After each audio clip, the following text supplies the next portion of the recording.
What if the screams of the fallen still echoed across a battlefield? That was the question Alex felt as he stepped into the dense forest bordering Gettysburg. Every footstep seemed to disturb more than leaves. It disturbed the very air, thick with history and unseen presences. The wind whispered, carrying faint sounds that could almost be mistaken for voices, and yet the hairs on his arms rose in instinctive warning. He could feel the weight of thousands of soldiers long gone, their final breaths imprinted on the ground, refusing to fade with time. Earlier that morning, Alex had arrived at the edge of the haunted battlefield, camera and recorder in hand, ready to document what others had only whispered about. The forest beyond the markers felt like a living entity. Moss-covered trees leaned in close, their branches scratching the sky like skeletal fingers. Every tree seemed to hum softly, an inaudible vibration that made the hairs on the back of his neck tingle. Locals had warned him, the forest doesn't forget.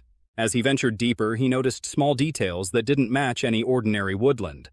Footprints that appeared and disappeared in the mist. Shadows flitting between the trees that vanished if approached.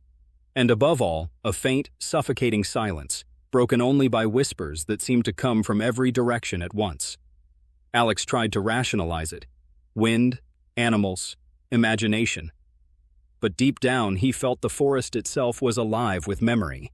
He stumbled upon the remains of an old encampment, where wooden stakes and faded markers hinted at the lives that had once passed here.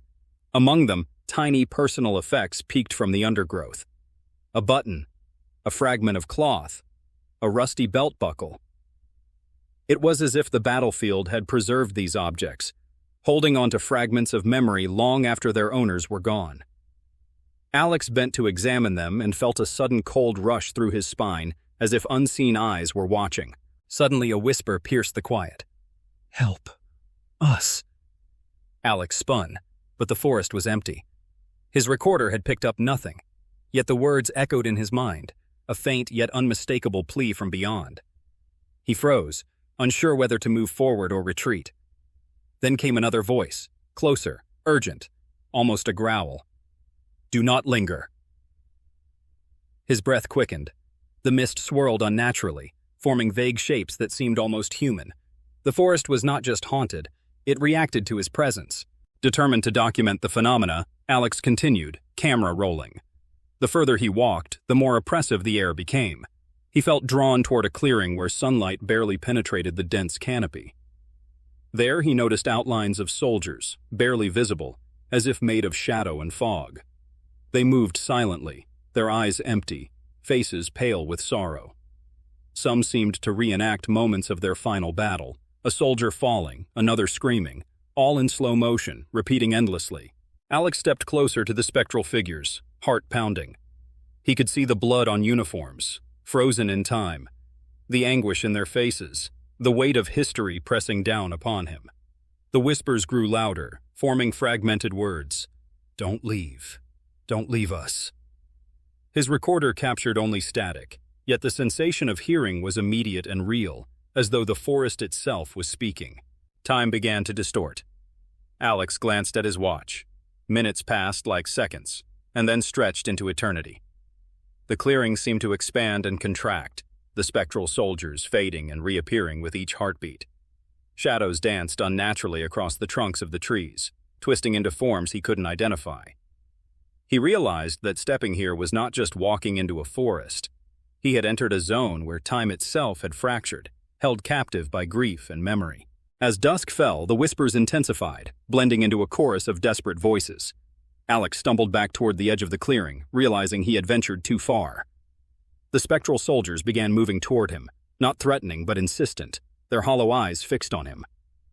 The ground seemed to vibrate with their presence, and he felt a pull, a magnetic insistence to stay and witness. Finally, he reached a ridge overlooking the battlefield below. The forest behind him seemed to sigh, the whispers fading but never fully leaving. He looked out over Gettysburg, where the forest met the fields of history, and realized that some stories do not end.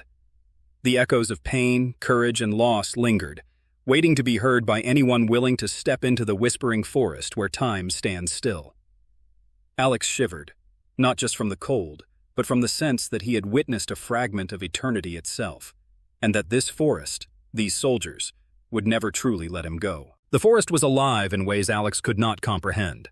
He had thought the spectral soldiers of the clearing were the only remnants of the past, but now shadows stretched in all directions, moving independently of light or wind. The whispers returned, louder and clearer, forming fragmented phrases. Stay. With us. Hear us. Each word sent a shiver through him.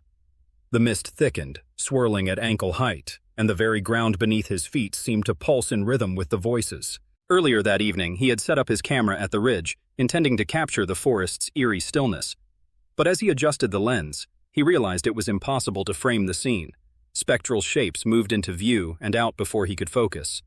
Ghostly figures of soldiers, some reaching for him, appeared and vanished like echoes of a nightmare. Even the recorder picked up only static. Yet the voices were unmistakable, as though they existed outside the laws of sound. Alex pressed forward, drawn toward the heart of the forest. The mist thickened into near opacity, and tree trunks became shadowy pillars of darkness. He noticed a faint glow ahead, like firelight, but it had no source. As he approached, figures emerged from the haze. Not soldiers, but civilians, women and children, their faces pale, mouths open in silent screams. They drifted aimlessly, eyes fixed on some invisible horizon. It was clear the forest held more than one layer of history, each echoing a different tragedy. The whispers shifted, almost conversational. Alex could feel their words resonating in his mind, bypassing his ears entirely. Do not leave. Stay. A shiver ran down his spine as he realized the forest wanted him here, to witness and remember. His camera shook in his hands, though there was no wind.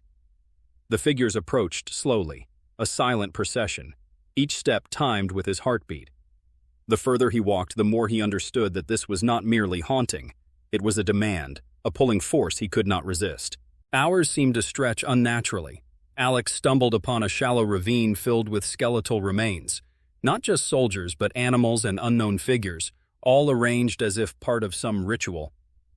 The whispers now formed a constant drone, vibrating through the ground, the trees, and his very bones. He tried to take notes, but the pen refused to move. Paper trembled. The forest itself was reacting to him, bending perception, warping time, pressing him into its narrative.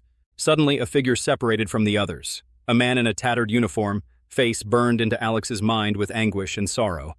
The man extended a shadowy hand, and for a moment, Alex felt compelled to step forward. Images of the battle flashed through his mind. Cannon fire, screams, collapsing bodies. The man's eyes seemed to pierce him, demanding acknowledgement. Alex's chest tightened. He realized the forest was feeding on memory, amplifying every trauma, holding it as a permanent imprint. As night deepened, the whispering intensified into a chorus. Entire sections of the forest began moving imperceptibly, trees shifting slightly, shadows flowing like liquid, mist thickening and forming shapes too grotesque to define. Alex stumbled backward, heart racing, camera rolling wildly. Every attempt to document the scene was met with distortion. Light bent strangely, shadows flickered unnaturally, and the whispers echoed in multiple directions at once, confusing his senses. In the darkest part of the forest, Alex came upon a hollow clearing where the whispers reached a crescendo. Figures of soldiers and civilians stood shoulder to shoulder, forming a silent crowd. They lifted heads, looking directly at him. He felt an overwhelming sensation of being judged, as though all the history, all the pain, and all the unresolved stories of the battlefield were focused on him. Every step he took was measured, every breath heavy with the knowledge that he was now part of the forest's memory. He ran, stumbling through twisting roots and uneven ground, but the forest seemed endless. Mist curled around his legs, and whispers followed, repeating fragments of conversations from centuries past. He caught glimpses of familiar shapes, soldiers, wounded men, women calling out names lost to time. The forest had become a living archive, a repository for grief and memory that refused to die. Alex realized he would never leave unchanged. The whispers would follow him forever, etched into his mind. Finally, he reached the ridge where he had first entered. The mist lifted slightly, and the whispers faded, though not entirely. He looked back at the forest below, the sun rising over the battlefield. Gettysburg spread beneath him, quiet yet eternally alive. Every fallen soldier, every untold story, remained within the trees. Alex understood. This was not just a place. It was a living memory, a world where time stood still and the past refused to be forgotten. As he turned to leave, a final whisper echoed through the wind. "Remember us." And he shivered, knowing the forest would never truly let him go.